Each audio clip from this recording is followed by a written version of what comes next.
अल्हम्दुलिल्लाहि रब्बिल आलमीन वस्सलातु वस्सलामु अला सय्यिदिल मुरसलीन व अला आलिहि व सहबिहि अजमईन व मन तबिअहुम बि इहसान इला यौमिद्दीन। अऊज़ु बिल्लाहि मिनश शैतानिर रजीम। बिस्मिल्लाहिर रहमानिर रहीम। व वस्सा बिहा इब्राहीम बनीह व याकूब या बनिया इन्नल्लाह अस्तफ़ा लकुमुद्दीन फला तमूतुन्ना इल्ला व अंतुम मुस्लिमून। व क़ाल तआला वलक़द बअसना फ़ी कुल्लि उम्मतिन रसूला अन इअ्बुदुल्लाह वज्तनिबुत ताग़ूत।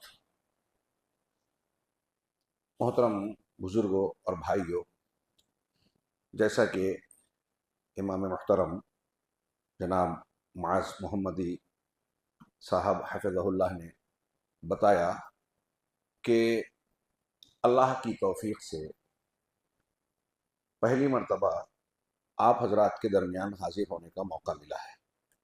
अल्लाह रब्बुल आलमीन का बेपनाह शुक्र है कि उसने ये मौका इनायत फरमाया और अभी मैं इस दरमियान कई जगहों पर शिमोगा शहर में भी पहली मर्तबा पहुंच सका। उससे पहले हॉस्पेट गया। मैंने इन मकामात पर अल्लाह का शुक्र अदा करते हुए इस बात का तज़किरा किया तहदीस नेमत के तौर पर कि आप हज़रात के दरमियान आमद का मौका, आप वक्त दे रहे हैं, मुलाकात कर रहे हैं, कुछ बातें सुन रहे हैं। इसकी बुनियाद क्या है? दीन है। दीन का सीखना सिखाना, आखिरत का कुछ फ़ायदा हो जाए, इस मुनासबत से आप मुझे पहचानते हैं। मेरे लिए अपने कीमती वक्त से कुछ लम्हे निकाल कर तवज्जो दे रहे हैं, सुन रहे हैं। ये आपका वाकई दीनी जज्बा है। अल्लाह रब्बुल आलमीन से दुआ है कि वो आपको भी इखलास दे मुझे और हमारे इस इज्तिमा को कबूल फरमाए। इस कबूलियत का या इस जज्बे का पहलू सबसे अहम ये है कि हम अपने दीन की बुनियाद और दीन को सीखना सिखाना चाहते हैं। इस सिलसिले में मुझे जो आज की मजलिस में उन्वान दिया गया था, मैंने बहुत बाद में देखा, मनहज सलफ़ और नौजवानों की रहनुमाई के ताल्लुक से कोई बात थी। इस तनाजुर में मुझे बेहतर महसूस हुआ कि मौजूदा हालात में जो एक आम नौजवान, और नौजवान ही नहीं बल्कि उम्र दराज या पुख्ता उम्र के लोग हों, कमसिन बच्चे हों जो अभी नौजवानी की तरफ माइल हैं, मर्द हों ख़वातीन हों, उनसे मुताल्लिक मौजूदा तनाजुर में दीन की कुछ बुनियादें ऐसी पेश की जाएँ जो तरबियती नुक्ता नज़र से एक मुसलमान इंसान और बंदे को सीखना लाजिम है, ज़रूरी है। अल्लाह के नबी जनाब मोहम्मद रसूलुल्लाह सल्लल्लाहु अलैहि वसल्लम ने जो अल्लाह की तरफ से हमारे लिए सबसे बड़ी, सबसे अजीम नेमत है, दुनिया की बेशुमार नेमतों में से सबसे अजीम नेमत नबी की बासत है और आपका लाया हुआ दीन और हिदायत है। खाना पीना, कपड़ा लिबास, रिश्तेदारी, घर बार, जायदाद, प्रॉपर्टी, बादशाहत, शोहरत, जो भी दुनिया की नेमत है, सारी नेमतें अपनी कोई भी अहमियत और मकाम रखते हैं, हिदायत इलाही के सामने उनकी कोई वक़्त और कोई हैसियत नहीं। सारी चीज़ें हम अम्बिया के वाक़यात में, सहाबा कराम के वाक़यात में पढ़ते हैं कि हिजरत कर गए, जान दे दी, माल खर्च कर दिया। किस चीज़ के लिए? दीन के लिए, अकीदे के लिए। ये मोटा सा सबक हमें मिलता है कि अकीदा, ईमान, ये ऐसी चीज़ है कि जिसके लिए सारी चीज़ें कुर्बान की जा सकती। लेकिन दुनिया में कोई नेमत ऐसी नहीं है कि उसको बचाने के लिए ईमान को कुर्बान किया जाए। अगर ऐसा कोई करता है तो उसको ईमान फरोश कहा जाता है, ज़मीर फरोश कहा जाता है। ऐसा शख्स अल्लाह के यहाँ और बंदों के यहाँ भी पसंदीदा नहीं होता। तो सबसे कीमती नेमत नबी करीम सल्लल्लाहु अलैहि वसल्लम और अल्लाह की नाजिल की हुई हिदायत है। इससे बढ़कर दुनिया में कोई नेमत है ही नहीं। इसकी कीमत पहचानिए। इसकी कीमत दुनिया में कोई अंदाज़ा नहीं लगा सकता। जैसा कि मैंने अभी इशारा किया, इस नेमत के तनाजुर में कुरान ने, हदीस ने, अल्लाह ने, रसूलुल्लाह सल्लल्लाहु अलैहि वसल्लम ने हमें और आपको बताया कि इस दुनिया का एक मकसद है। अल्लाह तबारक व तआला ने यूं ही खेल कूद करते हुए बेकार बेहिकमत नहीं पैदा किया। इसका मकसद है कि इंसानों का इम्तिहान लिया जाए और फिर इस इम्तिहान में कामयाब और नाकाम होने वालों को जन्नत और जहन्नम की शक्ल में सज़ा या इनाम, जज़ा दी जाए। उससे पहले इम्तिहान की जो शक्ल है उसमें ज़िंदगी के नशे व फराज आना है। इम्तिहान की कैफियत से दो चार होना है। आपके और हमारे सामने दुनिया में कोई भी इंसान हो, वो बादशाह हो या झोपड़े में रहने वाला गरीब इंसान, हर एक के सामने मसाइल आएंगे, परेशानियां आएंगी, दुख आएंगे, सुख आएंगे। दुख हो, सुख हो, खुशी की हालात हो, गम की हालात हो, या कोई भी मामलात हो, हर मामले में कहीं ना कहीं हमारे लिए इम्तिहान का पहलू जरूर है। और फिर जैसे जैसे दिन आगे बढ़ेगा, जनाब मोहम्मद रसूलुल्लाह सल्लल्लाहु अलैहि वसल्लम की पेशीन गोइयाँ, क़यामत की निशानियाँ और फितनों के अबवाब हदीस में पढ़िए। हाँ, और आज के दौर का मुशाहिदा और मुताला कीजिए तो ऐसा लगता है कि नबी करीम सल्लल्लाहु अलैहि वसल्लम ने कुर्ब क़यामत के फितनों के ताल्लुक से जो कुछ बयान किया है, हर आने वाला दिन आपके अल्फाज को अमली तौर पर सच्चा साबित करता जा रहा है। और ख़ुद आपने जो एक मिसाल बयान की कि फितने इस तरह एक के बाद एक आएंगे, जैसे कोई मोतियों का या नगों का हार टूट जाए और एक नगीना दूसरे के एक दूसरे के पीछे गिरते चले जाते हैं हार, टूटने वाले हार से, ऐसे ही एक के बाद दीगरे एक के बाद एक फितने आएंगे। अल्लाह के नबी सल्लल्लाहु अलैहि वसल्लम फरमाया, सही मुस्लिम की हदीस में है कि बादिरू बिल आमाल, उनका क्या है कि उन फितनों से पहले अपने आप को अमल में आगे बढ़ा लो। उन फितनों के पहले जो रात की तारीकियों के मुख्तलिफ हिस्सों की तरह एक दूसरे के बाद आने वाले हैं। अभी रात हुई, अंधेरा हुआ, अगला हिस्सा और अंधेरा, फिर और अंधेरा, अंधेरे के बाद अंधेरा, ऐसे ही एक फितना, दूसरा, तीसरा, फितने के बाद फितना आता जाएगा। यहां तक कि अल्लाह के नबी सल्लल्लाहु अलैहि वसल्लम फरमाया कि ये वक्त आ जाएगा कि सुबह में एक इंसान मुसलमान होगा, शाम में काफिर। युस्बिहु रजुलु मुमिनन व युमसी काफिरन व युमसी मुमिनन व युस्बिहु काफिरन, कि शाम में मुसलमान होगा, सुबह में काफिर, सुबह में मुसलमान होगा, शाम में काफिर। यबीउ रजुलु दीनहु बिअरज़िन मिनद दुनिया, आदमी अपने दीन को दुनिया के मामूली सामान के तहत बेचेगा। हाँ, अल्लाह तबारक व तआला ने कुरान और हदीस में, कुरान में और अल्लाह के रसूल ने हदीसों में जो फितने बताए, हुब्बुश शहवात और हुब्बुश शुबहात, शहवात और शुबहात के फितने, ये जो फितने की दो किस्में हैं, ये दो बीमारी, दिल की बीमारियों की दो किस्में हैं कि शुबहात की बीमारी और शहवात की। इन बीमारियों की यलगार होगी। आज के माहौल में अगर आप मुताला करें तो शुबहात के हवाले से और शहवात के हवाले से फितने एक के बाद एक आते जा रहे हैं। हमारे घरों में घुसे हुए हैं, हमारी बच्चियों, औरतों के घर तक, बेडरूम तक पहुंचे हुए हैं, मोबाइल के जरिए से, टीवी के जरिए से, फिल्मों के जरिए से और मुख्तलिफ जो जदीद ज़राए इब्लाग और मुख्तलिफ चीज़ें उनके जरिए से फितने घर घर पहुंचे हुए हैं। साजिशें जो लोग कर रहे हैं, हमारे मदरसे बच्चे जो स्कूल जाते हैं, आप डॉक्टर बनाने भेजते हैं, लेकिन वहाँ डॉक्टर के साथ साथ कोई सलमान रुश्दी भी बन जाता है। हाँ, हम भेजते हैं कि हमारी बच्ची जो है तालीम याफ्ता कहलाए, डिग्री होल्डर बन जाए, लेकिन हमारी बच्ची के बारे में खबर आती है कि वो किसी के साथ शादी निकाह करके मुर्तद हो गई। क्यों? ये फितनों का असर है, हम महसूस करें या ना करें, ये असरात हो रहे हैं। सुबह मुसलमान, शाम में काफिर, शाम में मुसलमान, सुबह काफिर। ज़ुय्यिना लिन्नासि हुब्बुश शहवात, कुरान की आयत है, मैं उसको पूरी ना पढ़ूं, सिर्फ इशारा कर दूं कि लोगों के लिए मुज़य्यन की गई है शहवतों की, जो नफसानी ख्वाहिश है उसकी मोहब्बत, मिनन निसाए, औरतों की, वल बनीना, औलाद की, वल क़नातीरिल मुक़ंतरत मिनज़ ज़हब वल फ़िज़्ज़ा, सोने चांदी का बड़ा ढेर माल असबाब खूब जमा हो जाए, पेट भरता ही नहीं। हाँ, दुनिया के तीसरे नंबर के मालदार बन गए तो पहला बनना चाहते हैं, पहला बन गए तो मुसलसल रहना चाहते हैं। लोगों की ज़मीन को, गरीबों की ज़मीन को हड़प कर लेना चाहते हैं, औकाफ की ज़मीन को भी अपने नाम कराना चाहते हैं जो लोगों ने अल्लाह के नाम पर वक़्फ़ की है। हाँ, तो वल्क़नातीरिल मुक़ंतरत मिनज़ ज़हब वल फ़िज़्ज़ा वल ख़ैलिल मुसव्वमा, और निशान ज़दा घोड़े, वल अनआम, चौपाए, वल हर्थ, और खेतियाँ। हाँ, वज़ालिका मताउल हयातिद दुनिया, इन चीज़ों की, शहवतों की, ख्वाहिशात नफ्स की मोहब्बत लोगों के दिलों में खूबसूरत बनाई गई है, लेकिन अल्लाह ने फरमाया कि ये दुनिया की आर्जी चीज़ें हैं। मता, मता वो चीज़, वो सामान जिसको इस्तेमाल करके आदमी फेंक देवे या ख़त्म कर देवे, आर्जी तौर से फ़ायदा पहुँचाने वाली चीज़। पूरी दुनिया मता है, मताए कलील का कुरान ने कहा, बहुत हल्का सा मता है। और अल्लाह के रसूल, अल्लाह तबारक व तआला ने जो इरशाद फरमाया, आखिरत की ज़िंदगी दायमी, हसन बसरी कहते हैं कि आखिर दुनिया की ज़िंदगी इंसान कितना भी कमा ले दुनिया में, आखिरत के सामने ये समन कलील और मताए कलील ही है। इसकी कोई वक़्त नहीं है, क्योंकि वो हमेशा रहने वाली है। तो ये हमेशा की ये मता है, लेकिन इंसान की शहवतें इसके पीछे लगी हैं। शहवत पर गालिब अगर इंसान के अंदर आती है तो अखलाक और अमल बिगड़ता है, दुनिया के पीछे आदमी अंधा हो जाता है, मोहब्बतों के पैमाने बिगड़ जाते हैं, हलाल हराम की तमीज खोता जाता है, और फिर आगे चल के वो शुबहात के फितने में मुब्तला होता है। शुबहात के फितने में बंदा जब मुब्तला होता है तो उसका अकीदा खराब होता है। शिर्क, कुफ्र, शुकूक व शुबहात और अकीदे के इन्हिराफात आते हैं शुबहात की बीमारी से।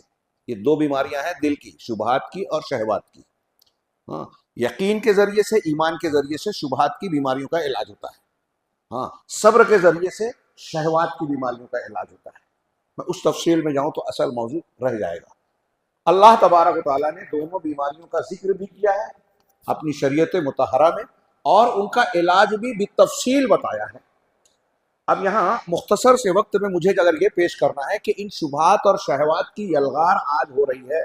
आज हमारे समाज में, जैसा कि मैंने भी इशारा किया, कि स्कूलों में, कॉलेजों में, फिल्म हालों, सिनेमा हालों में, बाजारों ही में नहीं, आपके हमारे घर में, बेडरूम में और जेब में मोबाइल की शक्ल में फितनों के जराए मौजूद हैं, और हमारे बच्चे मुतासिर हो रहे हैं।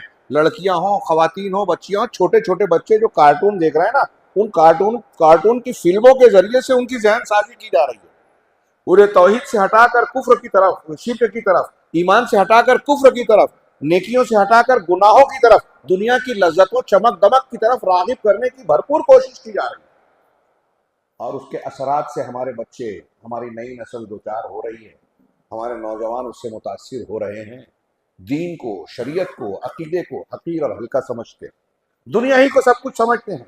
उलमाए कराम को बेइज्जती के साथ जिक्र करते हैं, कुरान और कुरान की तालीम को कमतर समझते हैं। उनकी बात छोड़िए, जो दीनदार कहलाने वाला तबका है वो भी दीन को बहुत हल्का समझता है, इसको जुज़वी चीज समझता है। उनके नजदीक दुनिया का डिग्री होल्डर जो बड़ी तनख्वाह लाता है वो बड़ा है, और आलिम दीन जो कुरान हदीस पढ़ाता है पढ़ता है। अल्लाह के रसूल लाख कहें कि सबसे बेहतर वो है जो कुरान पढ़े और पढ़ाए, लेकिन हमारी नजर में वो कुरान वो सबसे बेहतर नहीं है, वो छोटा है, हकीर है। उसका रिश्ता आएगा तो हम बच्ची के लिए कबूल नहीं करेंगे, डॉक्टर का करेंगे, चाहे वो नशा करता हो, चाहे वो शिर्क करता हो, चाहे वो बदअकीदा हो। ये हमारी तरबियत और फितनों की यलगार का नतीजा है, आप माने या ना माने, कि हमारी निगाह में दीन गैर अहम है। हमारा बच्चा ना कमाए तो ज्यादा फिक्र है, लेकिन हमारा बच्चा शिर्क और कुफ्र में मुब्तला हो जाए, दुनियादारी में मुब्तला हो जाए, दीन से, जमात से, मस्जिद से, उलमा से दूर हो जाए, हमें इसकी फिक्र नहीं। मोबाइल हमने दे दिया, वो क्या देख रहा है हमें इसकी फिक्र नहीं। उसका अखलाक बिगड़ रहा है, हलाल हराम की तमीज खो रहा है, नंगी फिल्में देख रहा है, और रिश्तों पेवन के जो है तकद्दुस को पामाल करने वाला बन रहा है। हमको फिक्र नहीं है। हम उस वक्त जागते हैं जब बाप को जवाब देकर वो कहता है घर से निकलो, ओल्ड एज में जाओ। जब वो माँ को कहता है कि आप मेरी बीवी को छेड़ा मत करो, बोला मत करो। जब वो गाली देता है माँ बाप को, नाफरमानी करता है, तो दोस्तों में जाके कहता है कि मेरा बाप, बेटा मैंने इतना कुछ किया, नाराज। आपने बहुत कुछ किया, दीन नहीं सिखाया उसे, तो दूसरों ने, आपने तरबियत नहीं की तो उसकी मोबाइल ने उसकी तरबियत की। यूरोप और अमेरिका के थिंक टैंक ने अरबों डॉलर महीने का खर्चा करके लोगों को प्रोग्रामिंग दे रहे हैं कि मुसलमान बच्चों को कैसे कैप्चर किया जाए, कुरान हदीस से दूर किया जाए, दीन से दूर किया जाए, मदरसे से दूर किया जाए, मदरसे बंद किए जाए। उनकी ये जो साजिशें हैं वो हमारे बच्चों को की तरबियत कर रही हैं, मनफी तरबियत। खैर, ये मैंने थोड़ी सी एक तमहीदी तौर से इस चीज़ की अहमियत और तवज्जो दिलाई कि इसकी कितनी ज़रूरत है कि हम मौजूदा हालात में अपने अपने आप की, अपने घर की, अपने बच्चों की फ़िक्र करें। और इस फिक्र में सबसे अहम चीज़ जो अल्लाह रब्बुल आलमीन का, मैं इसको बार बार जिक्र करता हूँ, और मैं क्यों ना करूँ, अल्लाह ने बार बार जिक्र किया, या अय्युहल्लज़ीना आमनू क़ू अनफुसकुम व अहलीकुम नारा वक़ूदुहा अन्नास वल हिजारा।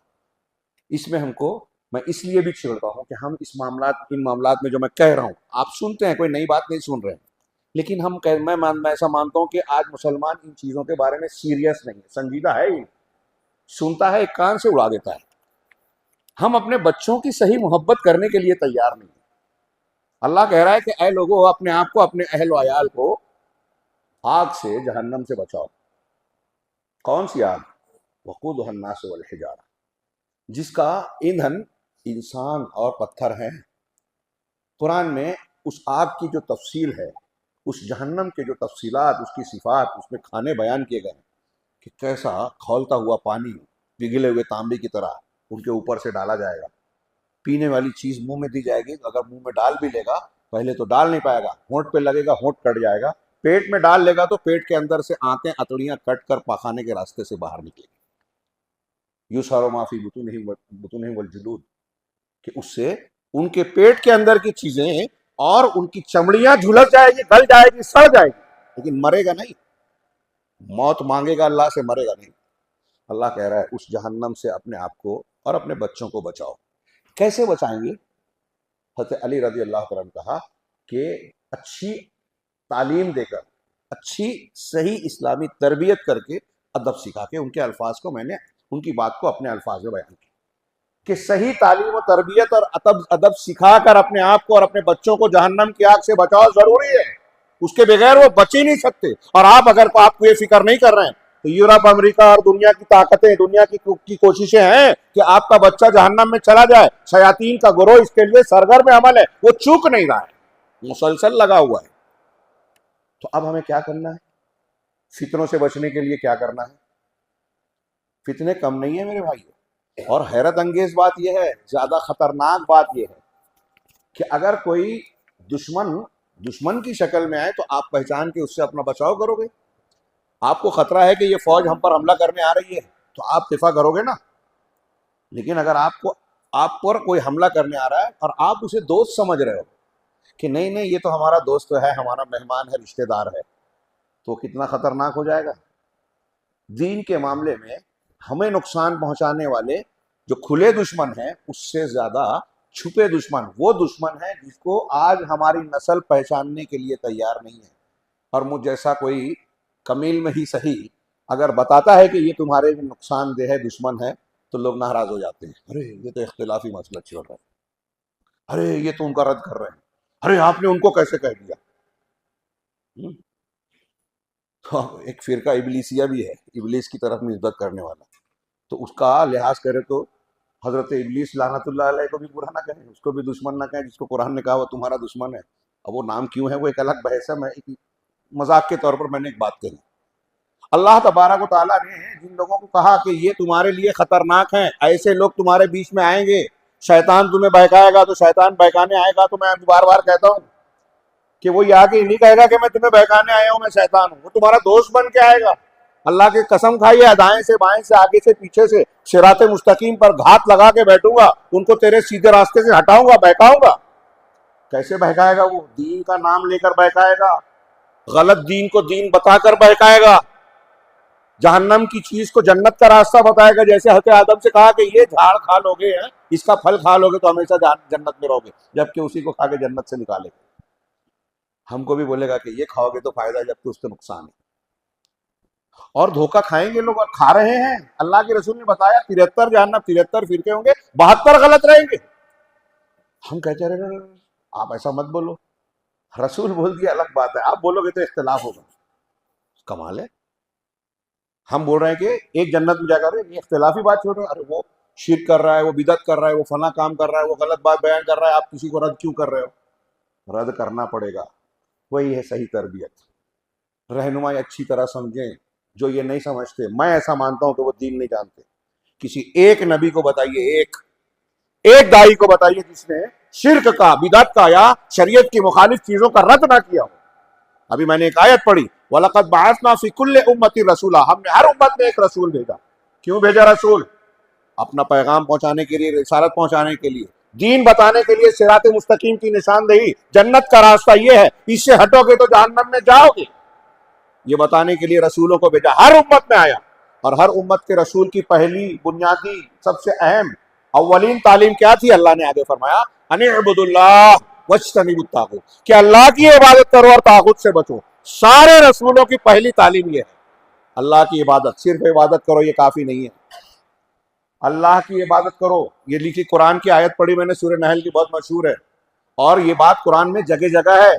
सिर्फ ये नहीं कहा कि तौहीद इख्तियार करो, सिर्फ कहीं भी ये नहीं कहा कि अल्लाह की इबादत करो। हर जगह जहां आपको ये मिलेगा कि अल्लाह की इबादत करो, फौरन उसके बाद मिलेगा वअबुदुल्लाह वला तुशरिकू बिही शैआ, अल्लाह की इबादत करो और उसके साथ कुछ भी थोड़ा सा भी उसके साथ शिर्क नहीं चलेगा। और यहां जो मैंने आयत पढ़ी अनिअबुदुल्लाह, हर नबी ने कहा अल्लाह की इबादत करो, वज्तनिबुत तागूत, और तागूत से बचो। एक चीज नबी ने कहा ये करो, ये चीज, और उसकी जो जिद है, उसके जो अपोजिट है, उससे कहा इसको मत करो। ये डू कहा, ये डोंट कहा।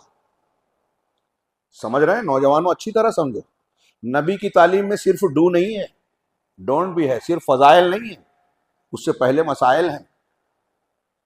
हाँ, आप ये कहेंगे मुसलमानों की फिरका फिरका ना बने, तो फिरका किस लिए बने? कह रहे हैं कि हुकूमत कायम करनी है, जमात कहती है ताकत चाहिए, हुकूमत चाहिए। अगर वो मानने वाले कुछ लोग हैं तो मेरी बात पर गौर कीजिएगा, बुरा मत मानिएगा, मैं आपका भला चाह रहा हूँ, अल्लाह के घर में पूरी जिम्मेदारी से कह रहा हूँ कि आप कहते हैं हुकूमत चाहिए तो ताकत चाहिए। ताकत कैसे आएगी? कैसे आएगी? तो कहते हैं फिरका फिरका ना बनो। फिरका कैसे बनते हैं? बिदत से बनते हैं। ये आपको समझते ही नहीं है। अब जब फिरका फिरका फिरका खत्म करना है, इत्तेहाद पैदा करना है, तो किस चीज की वजह से? जिसकी वजह से इख्तिलाफ हो रहा है, तावीलात फासिदा की वजह से, इल्म कलाम की वजह से, बिदत की वजह से, नए उसूलों की वजह से, कुरान और हदीस से इनराफ की वजह से, सहाबा के तरीके से हटने की वजह से, इन बुनियादों पर इख्तिलाफ हो रहा है। तो बुनियाद इख्तिलाफ की बुनियादों को जब तक आप साफ नहीं करेंगे, इत्तेहाद नहीं होगा।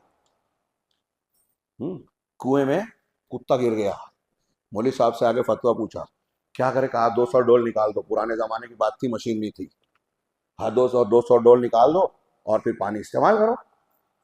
गए, 3 दिन बाद आए, कहा कि 200 डोल पानी निकाला फिर भी बदबू आ रही है। कहा ऐसा कैसे हो रहा है? कहा कुत्ता कहाँ है? कहा पानी नहीं है।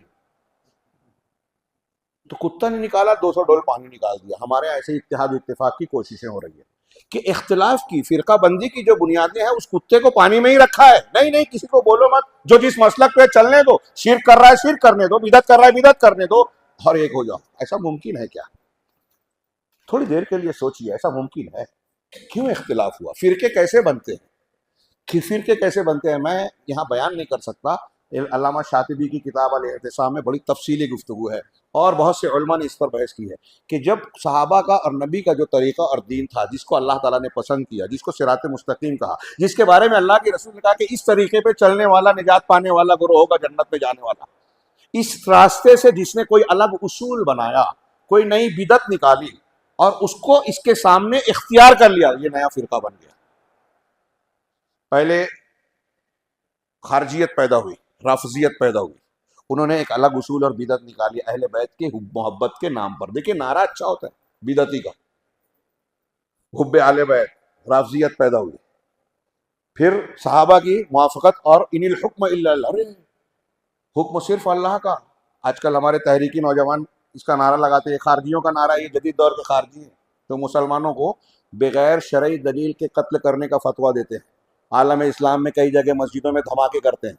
ये इस्लाम का तरीका नहीं है, ये खारजियत है, और आज के तहरीकियों में ये खारजियत मौजूद है। तो उसूलों के बगैर मुसलमानों को काफिर कहते हैं, जिससे खारजियों ने हज़रत अली को और सहाबा को काफिर कहा। तो उनका नारा क्या था खारजियों का? हज़रत अली के सामने खड़े हुए हज़रत अली को काफिर क्यों कहा, सहाबा को काफिर क्यों कहा? वो कहते थे, अरे अल्लाह कहता है इनिल हुक्म इल्ला लिल्लाह, हुक्म और फैसला तो सिर्फ अल्लाह का है। और इन्होंने, हजरत अमीर मुआविया रज़ी अल्लाह तआला अन्हु ने, हजरत अली ने, एक हकम इधर से एक हकम इधर से, अबू मूसा अशअरी, हजरत अम्र बिन आस रज़ी अल्लाह अन्हु, इनको हकम बनाया। तो शिर्क किया, कुफ्र किया। देख रहे हैं आप, दलील क्या दे रहे हैं? कुरान से। अल्लाह के रसूल ने इनके बारे में क्या कहा था कि ऐ सहाबा, इनकी नमाज के सामने अपनी नमाज को तुम कमतर समझो, इनके रोजे के सामने अपना रोजा, इनकी तिलावत के सामने अपनी तिलावत। बहुत गौर से सुनिए, ये बात मैं बार बार दोहराता हूँ, लेकिन बहुत सी लोगों की समझ में नहीं आती।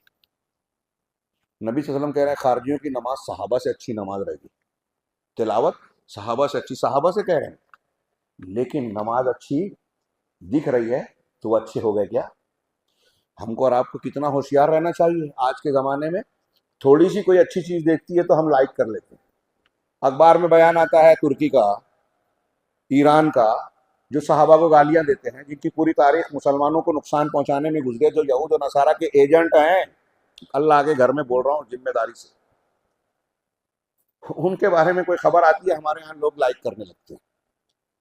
जानते ही नहीं है, सोचते ही नहीं है कि जो बदअकीदा है, जिसकी पूरी तारीख इस्लाम और मुसलमानों को नुकसान पहुंचाने, यहूदियों का साथ देने में गुजरी है, वो आज मुसलमानों और इस्लाम के हमदर्द कैसे हो जाएंगे? हो ही नहीं सकता, और है भी नहीं। हमास के नाम पे जो आज पूरा नंगा नाच खेला गया, हाँ, 500, 700, 150 यहूदियों को किडनैप करके, अगवा करके उनकी आज भी हिफाजत कर रहे हैं। समझ, 50,000 से ज्यादा मासूम मुसलमानों को कत्ल और शहीद करवा दिया। कोई है जो बोले कि ये इंसाफ की बात है? बहुत तीर मारा इन्होंने। यहूदियों को फायदा पहुंचाया, इसराइल को फायदा पहुंचाया, और यही हो रहा है हमारी तारीख में। और हमारे यहाँ हम और आप बैठकर उन्हीं की तारीफ करते हैं जो मुसलमानों को नुकसान पहुंचाते हैं, जो यहूद नसारा के एजेंट हैं, और जो सच्चे हैं उनकी बुराई करते हैं हम लोग। ये पहचानते नहीं, इसलिए कि कुरान हदीस की तालीम हम पढ़ते ही नहीं है, समझते ही नहीं है। नौजवानों, ये पढ़िए। अल्लाह के रसूल कह रहे हैं कि नमाज बहुत अच्छी है तो मुतासिर नहीं होना। वो दीन से कुरान पढ़ेंगे, सहाबा से ज्यादा पढ़ेंगे, लेकिन उनके कुरान उनके हलक से नीचे नहीं उतरेगा। अल्लाह के रसूल ने एक हदीस में कहा कि ये जहन्नम के कुत्ते हैं, किलाबुन्नार। सही हदीस। ये मिल जाए तो इनको कत्ल करना, लाइक नहीं करना। आज हम लाइक कर रहे हैं उनको, और उनको बुरा भला कहते हैं जो सही है। और मेरे जैसा आदमी जब इन बातों को कहता है तो लोग कहते हैं कि इख्तिलाफी मसला। अरे आप बीमारी का इलाज करोगे ही नहीं तो फिर कैसे सेहतमंद बनोगे? पहले मालूम करना होगा कि ये बीमारी है, और ये मैं नहीं, कुरान हदीस की बुनियाद पर देखिए। मेरी बात मत मानिए, दलील दे रहा हूं ना, उसूलों को सामने रखिए। और रहनुमाई जो आज का उन्वान है, उसी तनाजुर में मैं कुछ बुनियादी 4-5 उसूल बयान करना चाहता हूं। मेरे पास जो किताब है इस सिलसिले में 10 से ज्यादा कुछ उसूल हैं जो इस मजलिस में मैं बयान करना चाहता था, लेकिन वक्त इजाजत नहीं देगा। तो सबसे पहली बात मैं ये अर्ज करना चाहता हूं कि पहले दीन की बुनियाद में ये दिमाग में बिठा लीजिए कि हमारा दीन जो है, नौजवान ध्यान दीजिए, कि कुछ चीजों को इख्तियार करना है, कुछ चीजों को साफ करना है। बेस क्या है? अनिअबुदुल्लाह वज्तनिबुत तागूत। अल्लाह की इबादत करो। तो इबादत इलाही के जितने उमूर हैं, शरीयत की पाबंदी, अल्लाह ताला ने अपने दीन में जो जो कहा है ये करो, हमको करना है, सब इबादत है, सब इबादत है। आप माँ बाप की फरमाबरदारी कर रहे हैं, इबादत है। आपको पैसे की जरूरत है लेकिन आप बैंक से कर्जा नहीं ले रहे हैं, इबादत हुई कि नहीं? हराम है, मैं नहीं ले सकता। हाँ, कोई काम अल्लाह ने मना किया, आपको मौका मिल रहा है, जरूरत है, नहीं कर रहे हैं, सवाब मिलेगा क्योंकि आप अल्लाह वास्ते छोड़ रहे हैं। किसी काम को हुक्म दिया है, दिल नहीं चाह रहा। हाँ, मेरा भाई, मुझको गुस्सा आ गया उस पर, बात करने का दिल नहीं हो रहा है, लेकिन अल्लाह ने कहा है, रसूल ने कहा है, रिश्ता जोड़ो। मेरा भाई है, मेरी वालिदा है, मेरा रिश्तेदार है, रिश्ता काटूंगा तो बरकत नहीं होगी, दुआ कबूल नहीं होगी। अल्लाह रसूल का हुक्म है रिश्ता जोड़ने का, तो मैं रिश्ता जोड़ रहा हूँ। अगरचे मुझे गुस्सा है, नहीं नाराज हूँ, लेकिन बात कर रहा हूँ, सलाम कर रहा हूँ। उसके घर जो है गरीब है तो मैं राशन भेज रहा हूँ। मैं उसको ये अल्लाह के दीन पर अमल करते हुए ये इबादत के माना में शामिल है। तो कुछ चीजें अनिअबुदुल्लाह में जो चीजें करनी है, इसको तरबिया कहते हैं, तहलिया कहते हैं। तो तरबियत की जाए कि ऐसा ऐसा करना है। और वज्तनिबुत तागूत, तागूत से बचो। अल्लाह के दीन के सामने किसी और का दीन मानने, अल्लाह की इबादत के सामने किसी और की इबादत करने से बचना। उसमें सारे गुनाह उसकी शाखें हैं। जिन जिन चीजों से अल्लाह और रसूल ने मना किया है उन सब से बचना है। तो आप तागूत से बच रहे हैं। ये मैं नतीजे की बात कह रहा हूं, कोई मुझसे ये ना कहे कि तर्जुमा ये है। शिर्क से बचना है, और गुनाह जितने भी हैं सब शिर्क की शाखें हैं, कुफ्र की शाखें। गौर से, नेकियां ईमान की शाखें हैं और बुराइयां कुफ्र की शाखें। अनिअबुदुल्लाह वज्तनिबुत तागूत, अल्लाह की इबादत में उन चीजों को इख्तियार करना है जो अल्लाह रसूल ने कहा है कि आप करो, और वज्तनिबुत तागूत में उन चीजों से बचना है जो कहा है कि ना करो। ये बेस है, बुनियाद है। और तरबियत का पहला सबक, नौजवान, बूढ़े, बच्चे, जवान, सब ये लिख लें, सब ये अच्छी तरीके से दिमाग में रख लें जो मैं बयान करने जा रहा हूं। और इस एक बात को भी अगर आपने समझ लिया तो मैं समझूंगा कि अल्लाह रब्बुल आलमीन ने आपके दरमियान जो मुझे पहुंचाया उसे बहुत ही नफ़ा बख्श बना दिया और कबूल कर लिया। अल्लाह कबूल करे। वो ये कि अल्लाह तबारक व तआला के दीन की असलुल उसूल और बुनियाद है तौहीद, और उसकी जिद है शिर्क। हमारी सबसे पहली, सबसे अहम, सबसे ज्यादा तवज्जो इसी पर होनी चाहिए। तरबियत करना है, आप अपने बच्चों को संवारने जा रहे हैं, आप चाहते हैं कि आपका बच्चा सुधर जाए, आप चाहते हैं कि आपका बच्चा आगे महफूज रहे। इसका मामला उन बच्चों की तरह ना हो जाए जो किसी तंजीम के चक्कर में आकर गुमराह हो गए, जो सलमान रुश्दी और तस्लीमा नसरीन के रास्ते पे चले गए।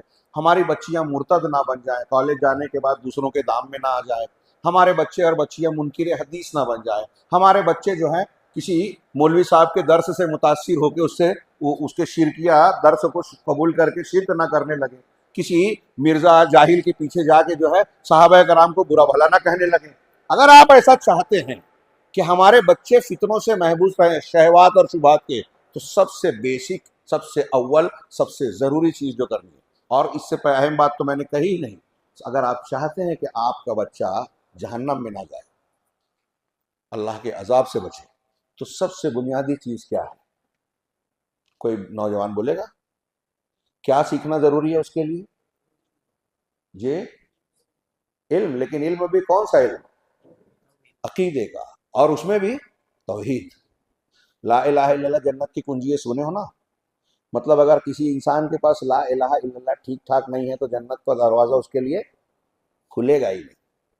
आज अभी मैंने हॉस्पिटल में भी कहा, बार बार कहता हूँ, यहाँ भी कह रहा हूँ, और ये कोई छोटी बात नहीं है, मैं सबसे कहूँगा कि बार बार इसको कहें उलमा, कि आज मुसलमानों में अक्सरियत, पूरी दुनिया के मुसलमानों में अक्सरियत ऐसी है जो ला इलाहा इल्लल्लाह को बज़ाहिर मानती है, कहती है कि मैं ला इलाहा इल्लल्लाह को मानती, लेकिन ला इलाहा इल्लल्लाह को नहीं मानती।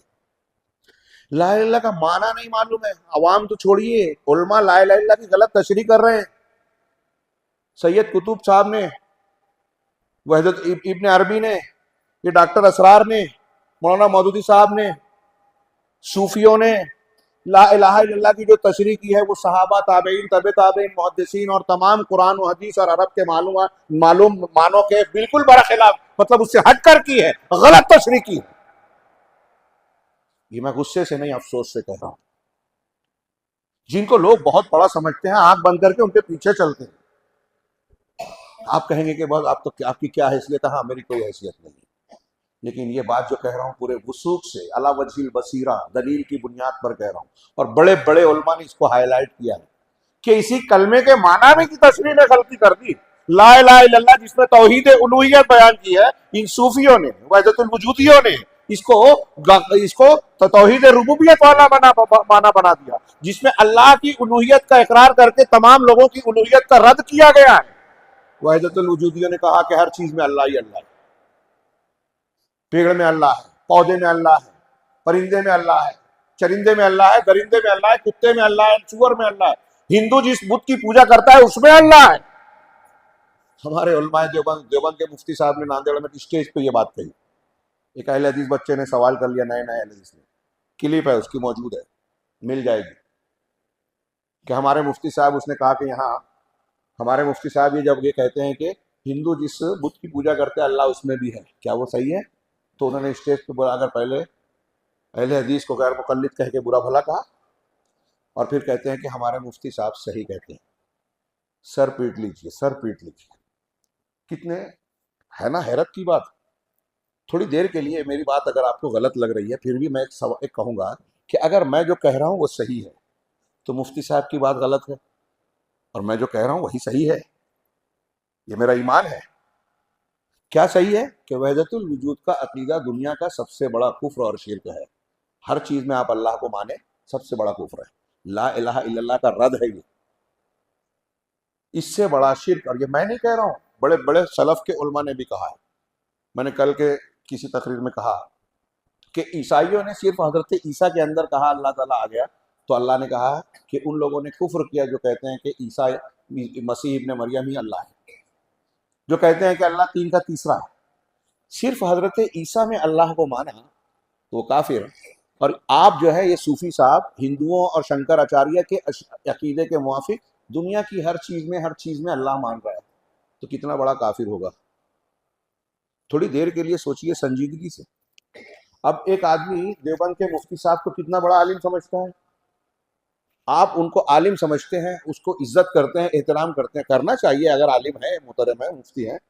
अब उस पर आप अंदर, उन पर जिन पर आप एतमाद कर रहे हैं, और वो एक गलत चीज को सही कहेगा, एक गलत चीज को सही कहेगा, तो उसको मानने वाला उसे मानेगा कि नहीं मानेगा?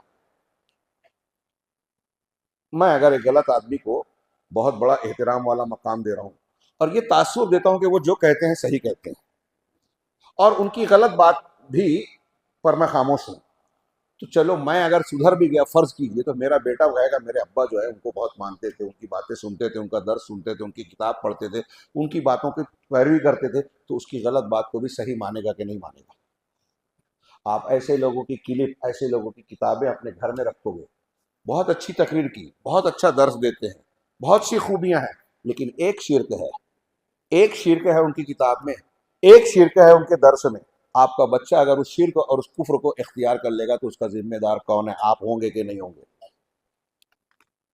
समझिए मेरी बात।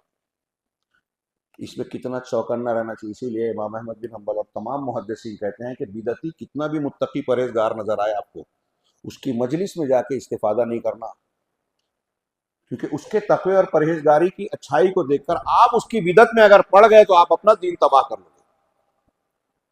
ऐसा बिदती ज्यादा खतरनाक है जो दोस्त और दीनदारी और मुअल्लिम और उस्ताद की हैसियत से आपकी जिंदगी में आए, लेकिन वो गुमराही की तालीम दे। मैं बहुत बड़ी बात और बहुत ही बुनियादी और अहम बात कह रहा हूं। आज दुनिया में जितने बिदत और बिदत को तकवीत मिलती है वो ऐसे ही मिलती है। हर बिदती गुरोह के पास कुछ बड़े लोग जरूर हैं, जब आप उनको समझाएंगे और दलील देंगे तो उनके दिमाग में ये आता है कि ठीक है मेरी समझ में नहीं आ रहा है, मैं जवाब नहीं दे पा रहा हूँ, लेकिन फला मौलाना तो है ना, इसको समझ में आ रहा है, उनको नहीं समझा क्या? ये शैतानी बहकावा है, दलील नहीं है। अल्लाह तबारक व तआला ने कुरान में जगह जगह सवाल किया। जैसे कल मैंने परसों हॉस्पिटल में तकरीर की तो मैंने बयान किया, सवाल किया, अल्लाह ने पूछा है सूरह ज़ुखरुफ में कि ये कहते हैं फरिश्ते अल्लाह की बेटियां, तो क्या इनके क्या अल्लाह जब फरिश्तों को पैदा कर रहा था तो ये हाजिर थे कि अल्लाह ने सवाल किया? तो इनकी गवाही लिखी जाएगी और इनसे सवाल किया जाएगा। इस तनाजुर में मैं बार बार कहता हूं कि आप और हम जो अकीदा इख्तियार कर रहे हैं, जो दीन को मान रहे हैं कि ये सही है, ये गलत है, ये मैं मानता हूं, ये नहीं मानता हूं, अल्लाह के सामने जवाब देना होगा कि आपने माना तो क्यों माना, किस दलील की बुनियाद पर माना। ये कुरान में है, उनकी गवाही लिखी जाएगी, उनसे सवाल किया जाएगा। तुम इल्म के बगैर अगर बोलोगे तो जवाब देना पड़ेगा।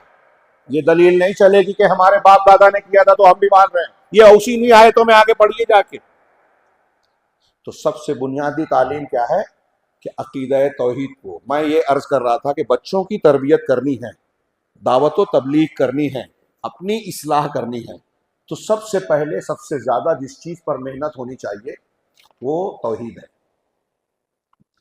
ये जो मैं बयान कर रहा हूं ये नबियों का तरीका है, अंबिया कराम अलैहिस्सलातु वस्सलाम का तरीका है। सारे नबियों की पहली तालीम और दावत कहां से शुरू हुई? तौहीद से।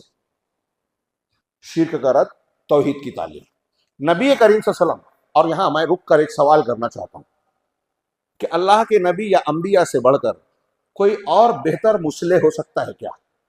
इस्लाह करने वाला, दावत देने वाला, तरबियत करने वाला अंबिया से बेहतर कोई हो सकता है? नहीं हो सकता ना। नबी करीम सल्लल्लाहु अलैहि वसल्लम से बेहतर आपकी तरबियत और तालीम तो अंबिया में भी सबसे कामिल थी ना। सिर्फ 23 साल की जिंदगी में, दौरे नबूवत में, तरबियत में, आपने दुनिया के सबसे ज्यादा जाहिली मुआशरे को सबसे ज्यादा मुहज्जब मुआशरा बना दिया अल्लाह की तौफीक से। ये कोई मामूली बात नहीं है। गैर मुस्लिम मुस्तशरिकीन को दी 100 के माइकल हार्ट ने जो पहला नंबर दिया ईसाई होते हुए, 100 बड़े आदमियों का तारीख के जो जिक्र किया उसमें पहला मोहम्मद रसूलुल्लाह सल्लल्लाहु अलैहि वसल्लम का जिक्र किया। उसकी वजह देखिए उसने क्या बयान की कि अकेली शख्सियत मोहम्मद सल्लल्लाहु अलैहि वसल्लम की है। एक वजह उसने बयान की जिसने पूरी तारीख इंसानी में इंसानी तारीख को मोड़ने और तरक्की के रास्ते पे ले जाने का सबसे मुअस्सिर किरदार निभाया, तारीख का धारा मोड़ दिया। सबसे बड़ी जाहिलियत, सबसे बड़ी तहजीब की तरफ पलट गई। और उस वक्त तो जो जहालत और जाहिलियत थी उसको इल्म के रास्ते पे डाला कि आज हम ग्लोबल विलेज में जी रहे हैं। ये जो तरक्कियात नजर आ रही है, कोई माने या ना माने, इस्लाम की दी हुई तालीमात का एक हल्का सा नतीजा और बरकत है। अगरचे बहुत से मुसलमान आज पीछे हो गए, लेकिन मुसलमानों ने ही क़यादत करके दुनिया को इल्म और तहकीक का, साइंस और टेक्नोलॉजी का रास्ता दिखाया है। 800 साल तक सिर्फ मुसलमानों ने जो दुनिया में इजाद हुआ, मुसलमान साइंटिस्ट ने इजाद किया। ये मैं नहीं कह रहा हूं, यूरोप के मुस्तशरिकीन को, उलमा को भी एतराफ है। तो नबी करीम सल्लल्लाहु अलैहि वसल्लम ने ये जो तालीमात दी, आपने जो तरबियत की, दुनिया में 23 साल की मुद्दत में सबसे ज्यादा बेहतरीन, पूरी इंसानी तारीख का सबसे बेहतरीन मुआशरा आपने बना दिया। वाल्टर का शायद कौल है, वो कहता है कि मोहम्मद सल्लल्लाहु अलैहि वसल्लम की शख्सियत हीरोज की नर्सरी है। हीरो का लफ्ज हम सहाबा के लिए इस्तेमाल करें, कुछ लोगों को इतराज होता है। ये एक यूरोपीय ने, एक गैर मुस्लिम ने कहा है, मैं उसका लफ्ज कर रहा हूं, हीरोज की नर्सरी। क्या मतलब? नबी करीम सल्लल्लाहु अलैहि वसल्लम की तरबियत में जिन लोगों ने तरबियत पाई, तालीम पाई, वो दुनिया की मुमताज शख्सियात बन गई। वो कहता है कि एक जमाने में कभी इतने बड़े बड़े लोग पूरी इंसानी तारीख में कभी भी एक जमाने में इतने बड़े बड़े लोग कभी इकट्ठा नहीं हुए जैसे मोहम्मद सल्लल्लाहु अलैहि वसल्लम के जमाने में आपके सहाबा की शक्ल में जमा हुए। अब सोचिए थोड़ी थोड़ी देर के लिए कि ये कमाल किस बात का था। जनाब मोहम्मद रसूलुल्लाह सल्लल्लाहु अलैहि वसल्लम हमारे लिए नमूना है। कुरान कहता है लक़द कान लकुम फ़ी रसूलिल्लाहि उस्वतुन हसना, तुम्हारे लिए रसूल की ज़ात में बेहतरीन नमूना है। तो बेहतरीन नमूना किस चीज़ में है? अकीदे में भी है, इबादत में भी है, हलाल हराम में भी है, रिश्तों ताल्लुक में भी है, अखलाकियात में भी है, और दावत तबलीग में भी है। हर मामले में है। तरबियत इस्लाम में भी है। हम बच्चों की तरबियत कैसे करें, कैसे सुधारें, दिमाग कैसे पलटें, एक बुरे को अच्छाई के रास्ते पर कैसे डालना है, नबी सल्लल्लाहु अलैहि वसल्लम से अच्छा, मुकम्मल और बेहतर तरीका रास्ता कोई हो ही नहीं सकता। अब आपका तरीका क्या था? एक तो यतलु अलैहिम आयातिही व युज़क्कीहिम व युअल्लिमुहुमुल किताब वल हिकमा। ये कुरान में 4 जगह आपके कामों को 4 बेसिक कामों में बताया कि तिलावत आयात, तज़किया, तज़किये में तरबियत की सारी बातें आ गई, जिसमें शिर्क का रद्द, खुराफात का रद्द और सही तालीम और अकीदे की तालीम है। फिर उसके बाद कुरान और हिकमत, अल किताब वल हिकमा की तालीम, यानी कुरान और हदीस की तालीम।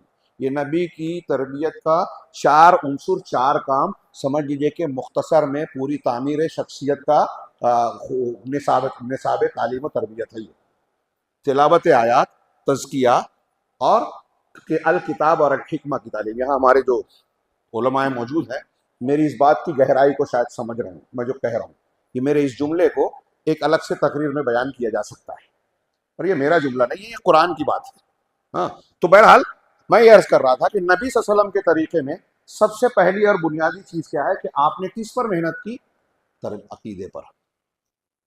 अपने बच्चों को, नौजवानों को पहले दिमाग में ये डालें कि हमारी सबसे कीमती मता, सबसे बुनियादी चीज दीन की असलुल उसूल तौहीद है। अल्लाह रब्बुल आलमीन को पहचानें, अल्लाह की मारिफत हासिल करें। कुरान में बार बार बार बार जो अल्लाह के नामों का, सिफात का तज़किरा है, अर्रहमानुर रहीम, रब्बुल आलमीन, हु अल्लाहु अल मलिकुल कुद्दूस सलामुल मुमिनुल मुहैमिनुल अजीजुल जब्बारुल मुतकब्बिर और व हुवल अजीजुल हकीम व हुवल गफूरुर रहीम। ये बार बार जो नाम और सिफात आए हैं, किस लिए आया? बेकार नहीं है, ये हमारी तरबियत के लिए है, तालीम के लिए है, हमारे अकीदे को मजबूत बनाने के लिए। अल्लाह के नामों की मारिफत जितनी हासिल होगी, उतना ज़्यादा हमारा ईमान और तौहीद पुख्ता होगी, उतनी हमको ईमान की लज्जत महसूस होगी। दुनिया की सबसे लजीज चीज़ है मेरे भाइयों। हाँ, मैं अक्सर नकल करता हूँ, सुफियान, इमाम सुफियान ने कहा कि दुनिया के बहुत बड़े मिस्कीन हैं वो लोग, हाँ, मुस्कीन हैं, जो दुनिया में आए और दुनिया की सबसे लजीज लजीज चीज़ का, नेमत का मज़ा चखे बगैर गुजर गए। तो लोगों ने पूछा कि दुनिया की सबसे लजीज नेमत क्या है? तो कहा अल्लाह तबारक व तआला की मारिफत, उसकी कुर्बत और उससे, उसके अस्मा और सिफात के जरिए से उससे उनसियत हासिल करना, अल्लाह के नामों और उसकी सिफात से उसकी पहचान करके उसका अकीदा मजबूत करना, ये सबसे लजीज नेमत है। इससे ज्यादा मजेदार कोई नेमत है ही नहीं। कोई मसला है? पानी थोड़ा सा दीजिए। तो पहली चीज अल्लाह तबारक व तआला की मारिफत और तालीम। अपने बच्चों को ये सिखाइए, आप खुद सीखिए। हाँ, हमारी माए बहनें सुन रही हैं क्या? नहीं है? हाँ, ना हो तो उन तक पहुंचाए। घरों में ये एहतमाम करें, अल्लाह का डर। ये छोटी छोटी बातें आप देखिए, अल्लाह के नबी सल्लल्लाहु अलैहि वसल्लम इब्न अब्बास को, छोटे बच्चे हैं आपके, सवारी पे बैठे हैं पीछे, हते मुआज़ बिन जबल को, बच्चे हैं सवारी पे बैठे हैं, इंतकाल के वक्त वो हदीस बयान कर रहे हैं, अल्लाह का हक बंदों पर क्या है, बंदों का हक अल्लाह पर क्या।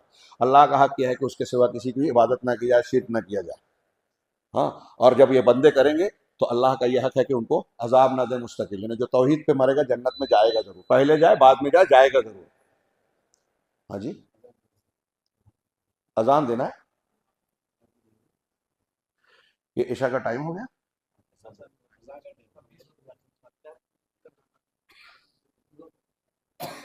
थोड़ा लेट नहीं कर सकते?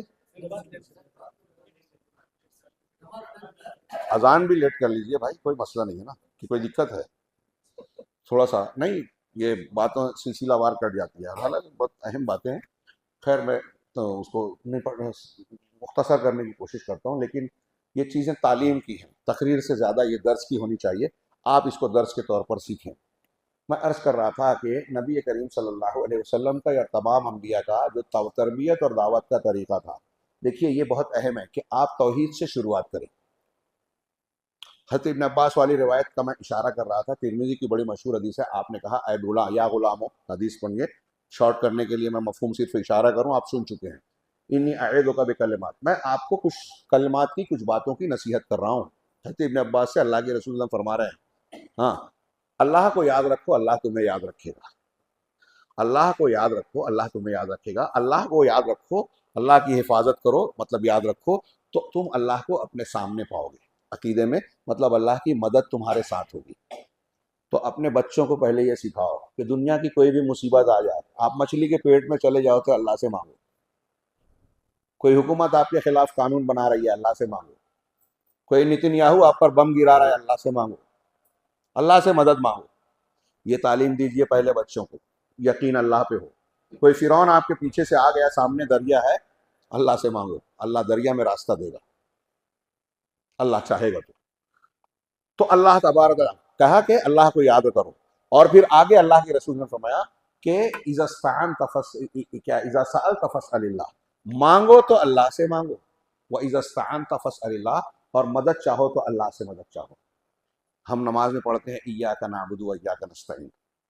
उलमा ने कहा कि पूरा कुरान पिछली तमाम आसमानी किताबों का खुलासा है। सूरह फातिहा पूरे कुरान का खुलासा है।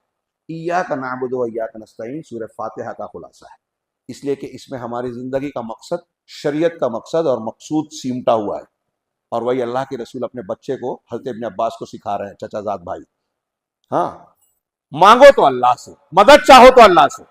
और ये बात ध्यान रखना, आगे अल्लाह के रसूल का जुमला, एक सहाबी ने, उबादा बिन सामित ने, मैं वो रिवायत पेश नहीं कर सकता, अपने बेटे से कहा था कि तुम उस वक्त तक ईमान की लज्जत नहीं पा सकते जब तक तुमको ये यकीन ना हो जाए कि जो मिला है वो छूट नहीं सकता था, और जो छूटा है वो मिल नहीं सकता था। कितनी बड़ी तरबियत है, कितनी बड़ी है कि आपको अगर कोई चीज नहीं मिली तो अफसोस करके गम में भूलना नहीं है।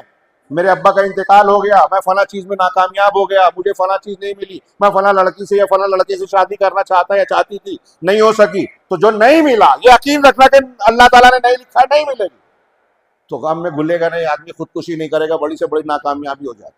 वही अल्लाह के रसूल ने यहाँ फरमाया कि सारी उम्मत मिल जाए और ये कोशिश करे कि तुमको तुमको नुकसान पहुंचा दे, क्या तुमको नुकसान नहीं पहुंचा सकते मगर उतना ही जितना अल्लाह ने लिखा है।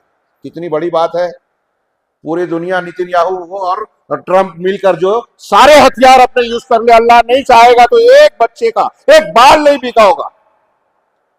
और सारी उम्मत मिलकर अगर चाहे कि तुमको फायदा पहुंचा दे, नहीं पहुंचा सकती मगर उतना ही जितना अल्लाह ने।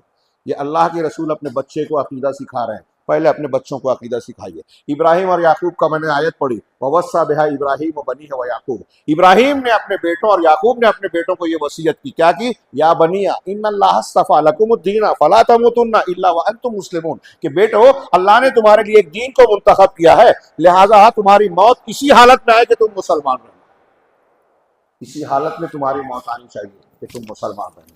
तो पहली बात, बहुत वक्त कम बचा है, मुझे उलझन हो गई कि मैं क्या बोलूं क्या छोड़ूं। हाँ, तो बुनियादी तौर से कि अकीदे पर सबसे ज्यादा मेहनत की जाए।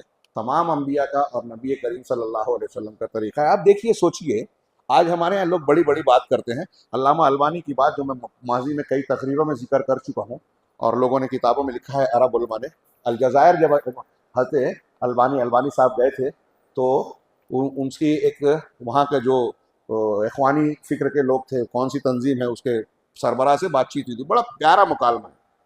तो उन्होंने कहा था कि हमारे पास इतने मिलियन और लाख जो है रुकन है और हम हुकूमत, इस्लामी हुकूमत कायम करना चाहते हैं। तो कहा कि जो तुम्हारे अरकान हैं जिनको तुमने बनाया है, उनका अकीदा तुमने दुरुस्त किया क्या? तो पहले वो कहा होगा, ये है, कहा ये सियासी जवाब मत दीजिए, साफ साफ जवाब दीजिए। कहा नहीं, इस पर मेहनत नहीं है, सब लोग अकीदा ठीक ठाक जानते नहीं है। तो अल्लामा अलबानी रहमहुल्लाह ने कहा कि नबी करीम सल्लल्लाहु अलैहि वसल्लम का जो मुआशरा था उसमें एक बच्ची, मुस्लिम शरीफ की हदीस आपने सुनी है।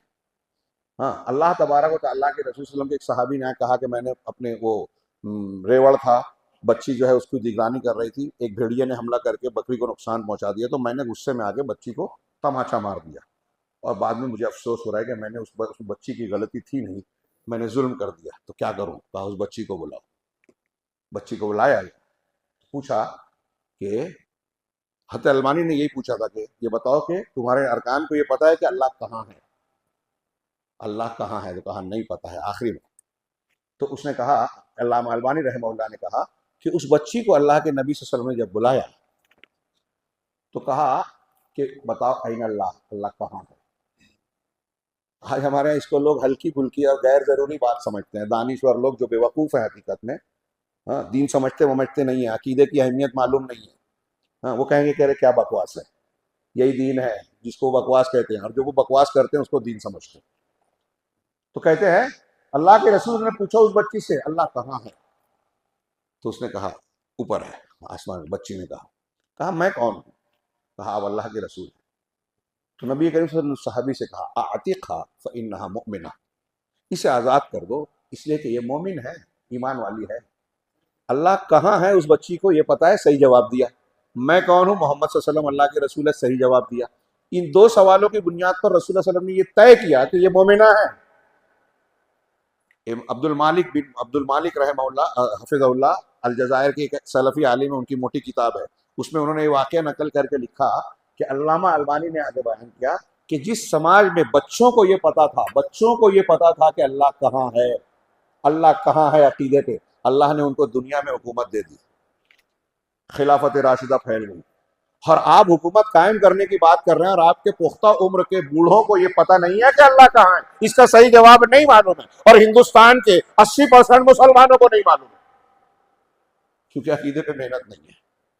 और जब अकीदे पे मेहनत नहीं है, आप फजाइल बताएंगे, आप हुकूमत कायम करने की बात करेंगे, आप नबी की तालीम के मुताबिक तरबियत करते हुए अकीदा नहीं सिखाएंगे, अकीदे पे मेहनत नहीं करेंगे, अल्लाह का डर दिलों में पैदा नहीं करेंगे, तो आदमी अच्छा मुसलमान, अच्छा इंसान बन ही नहीं सकता, तरबियत सही हो ही नहीं सकती। आपके नौजवान पर खतरा मंडलाता रहेगा, नए नए फितने उसको अपनी कब्जे में लेते रहेंगे। हमारी बच्चियां मुर्तद होगी इसलिए कि हमने तौहीद नहीं बताई, उनको ईमान की कदर कीमत ही नहीं मालूम। जब ईमान की कदर कीमत मालूम थी तो एक इब्तदाई दौर में कोई बहुत ज्यादा तालीम नहीं, कुरान नाजिल नहीं हुआ था मक्की दौर में, लेकिन हज़रत सुमैया को अबू जहल कह रहा था कि अपना दीन छोड़कर, मोहम्मद का दीन छोड़कर हमारे दीन में आ जाओ। कहा कोई नहीं, हम नहीं हो सकते, जुल्म करता रहा। कहा कोई बात नहीं, तू जो चाहे कर ले, अल्लाह के रसूल ने हमसे जन्नत का वादा किया, सब्र या अला यासिन मौदकुमुल जन्नह, अल्लाह के रसूल ने तसल्ली दी थी। अबू जहल ने बिलाखिर उनको वसीयतें देते देते शर्मगाह पर बर्छा मारते हुए शहीद कर दिया उस खातून को।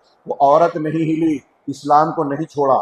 उम्मे सुलैम को अबू तलहा ने रिश्ता दिया, कहा आप ऐसे आदमी हैं कि आपका रिश्ता टाला नहीं जा सकता, लेकिन आप काफिर है, मैं मोमिना हूं, ईमान वाली काफिर से शादी नहीं कर सकती। आज हमारी बच्ची ये जवाब दिए बगैर घर छोड़कर माँ बाप को जलील करके दूसरी तरफ जा रही है।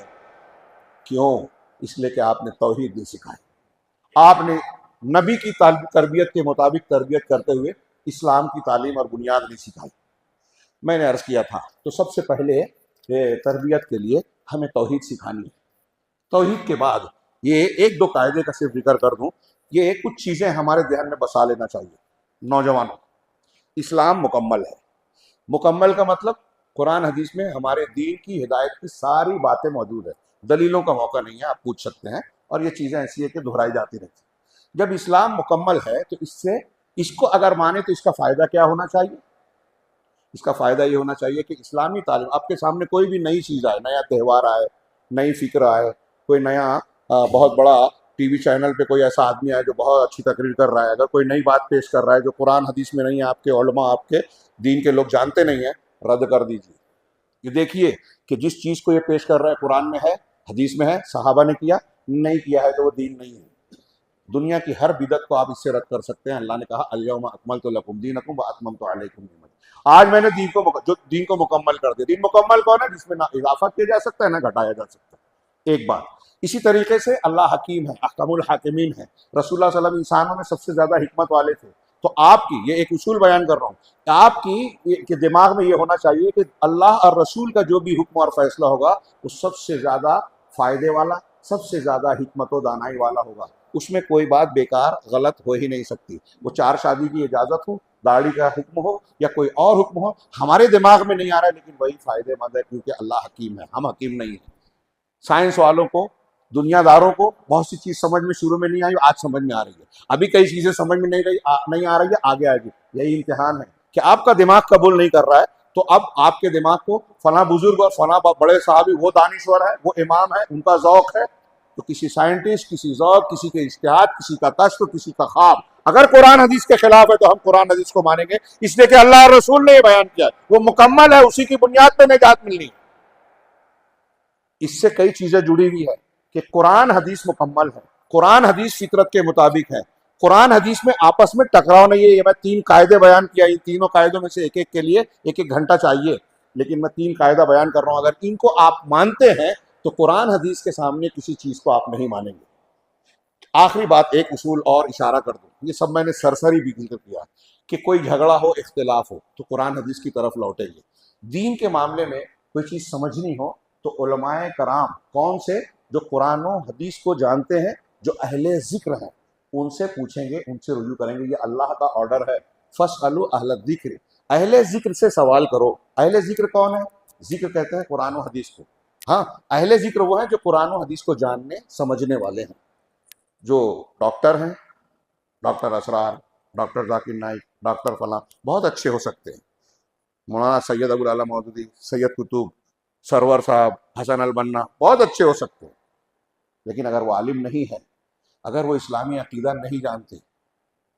हाँ, हसन अल बन्ना और मौलाना मौदूदी को ये भी नहीं मालूम था कि सहाबा, ताबेईन, तबे ताबेईन, मुहद्दिसीन का अल्लाह के अस्मा और सिफात के बारे में अकीदे का क्या उसूल था कि जो कुछ कुरान हदीस में साबित है उसे मान लिया जाए, तावील ना की जाए, तफवीज़ ना की जाए।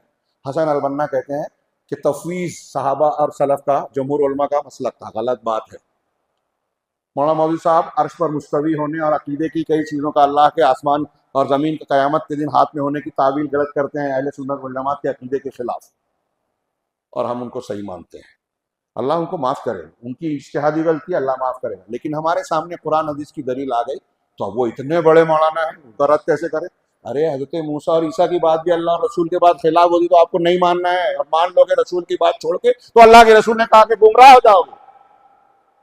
तो बहरहाल कहने का मतलब ये कि मरजाइयत, मरजा उलमा होंगे।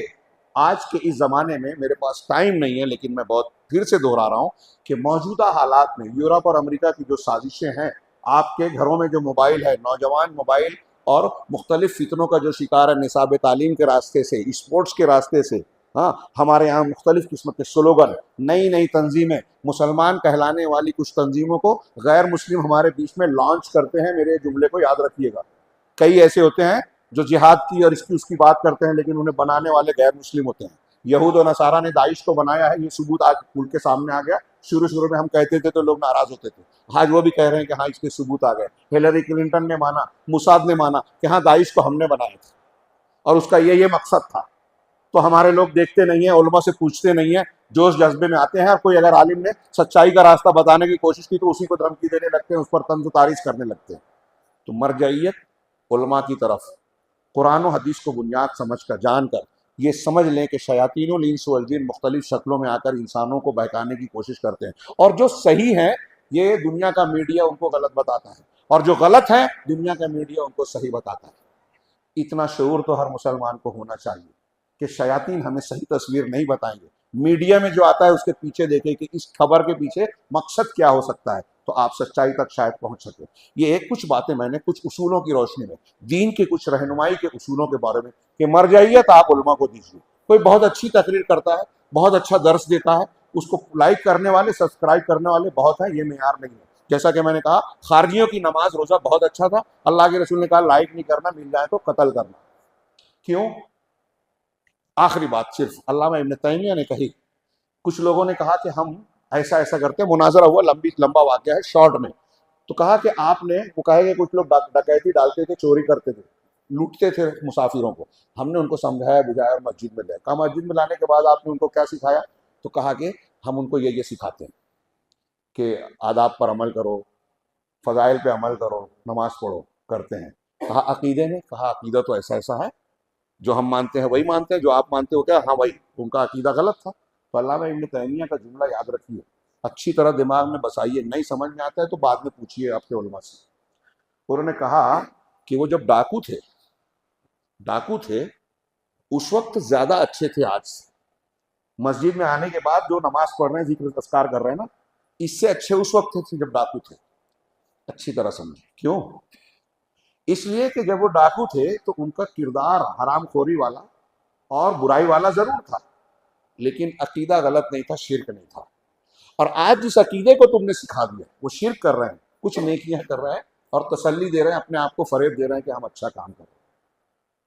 तो अल्लामा इब्न तैमिया ने अपनी इस बात की दलील में वही पेश की कि देखिए, खारजियों को अल्लाह के रसूल ने कहा कि नमाज बहुत अच्छी पढ़ेंगे, मिल जाए तो मार देना। गौर से, शॉर्ट में बोल रहा हूँ। और एक सहाबी के बारे में कहा, जो उनके नशे की वजह से उनको लाया गया, हद कायम की गई, तो किसी सहाबी ने कह दिया, सही बुखारी वगैरह की रिवायत, अब्दुल्लाह अल हिमार नाम है उन सहाबी का, कह रहे ये कैसे आदमी, अल्लाह की लानत हो इन पर, बार बार लाए जाते हैं, सजा दी जाती है। तो रसूलुल्लाह सल्लल्लाहु अलैहि वसल्लम ने कहा कि क्या तुम जानते नहीं, उन पर लानत मत भेजो और अपने भाई के खिलाफ शैतान की मदद मत करो। वो अल्लाह और उसके रसूल से मोहब्बत करते हैं, अल्लाह और उसके रसूल से मोहब्बत करते हैं, इसलिए शराब पीने के बावजूद उनको बुरा मत बोलो। और जिनका अकीदा खराब है, नमाज बहुत अच्छी पढ़ते हैं उसके बावजूद मिल जाए तो मार डालना। दोनों को गौर कीजिए, खारजियों को इसलिए मार डालना कि अकीदा गलत है, मनहज गलत है, और इनको इसलिए बुरा भला ना कहो कि शराब तो पी है लेकिन अकीदा सही है, अल्लाह और रसूल से मोहब्बत करते हैं। तो मेहनत कीजिए अकीदे पे, अपने बच्चों की जो है सलामती चाहते हैं, दुनिया में आखिरत में चाहते हैं कि अल्लाह तबारक व तआला हमें अपने हिफाजत का कवच देवे, दुनिया के दुश्मनान दीन शयातीनुल जिन्स की साजिशों, कोशिशों, हमलों से हमें और आपको, हमारे बच्चों को महफूज रखे। तो उन्हें सही अकीदे की का किला दीजिए, तहफ़्फ़ुज़ दीजिए। और फिर उसके बाद जो ये दीन के जो कुछ कवायद मैंने 4-5 पेश किए हैं, इंशाअल्लाह मौका रहा और दूसरे उलमा हैं तो कुछ कवायद पेश करेंगे। इन कवायद की बुनियाद पर अपने समाज और माशरे की, अपने घरों की, अपने बच्चे और बच्चियों की जो है तामीर और तरबियत करें तो इंशाअल्लाह हम महफूज रहेंगे। और इसमें ख़ास तौर से ऐसे उलमा जो कुरान और हदीस को जानने वाले हैं, अल्लाह से डरने वाले हैं, ये पहचानने में ज़्यादा देर नहीं लगती। उलमा पर एतमाद करें, फला और फला मशहूर हो गया, उसको इतने लोग लाइक करते हैं, ये दलील और मेयार नहीं है। आलिम को देखें, और अगर किसी को आप मान रहे हैं और कुछ दूसरे उलमा उसके बारे में कह रहे हैं कि उनकी फला चीज़ गलत है, तो तहकीक कर लें। ये अंधे ना हो जाए कि हम उसको मानते हैं तो बस उसकी सारी बातें मानेंगे, और जिसने उनका रद्द किया तो हम उसके दुश्मन हो जाएंगे। ये उसूल नहीं है। अल्लाह रब्बुल आलमीन से दुआ है कि वो हमें उसके दीन की सही समझ अता फरमाए और उसे दुनिया में इख्तियार करने की तौफीक दे, उसकी बरकत से दुनिया में इज़्ज़त, वक़ार, बुलंदियाँ अता फरमाए, फितनों से महफूज रखे हमें और हमारे नौजवानों को, और मरने के बाद और आखिरत में परवरदिगार हर किस्म के फितने और हर अजाब से हमें और हमारे तमाम अहल व अयाल को महफूज रखे। व आखिर दावाना अनिल हम्दुलिल्लाहि रब्बिल आलमीन व सल्लल्लाहु अला नबीना मुहम्मद।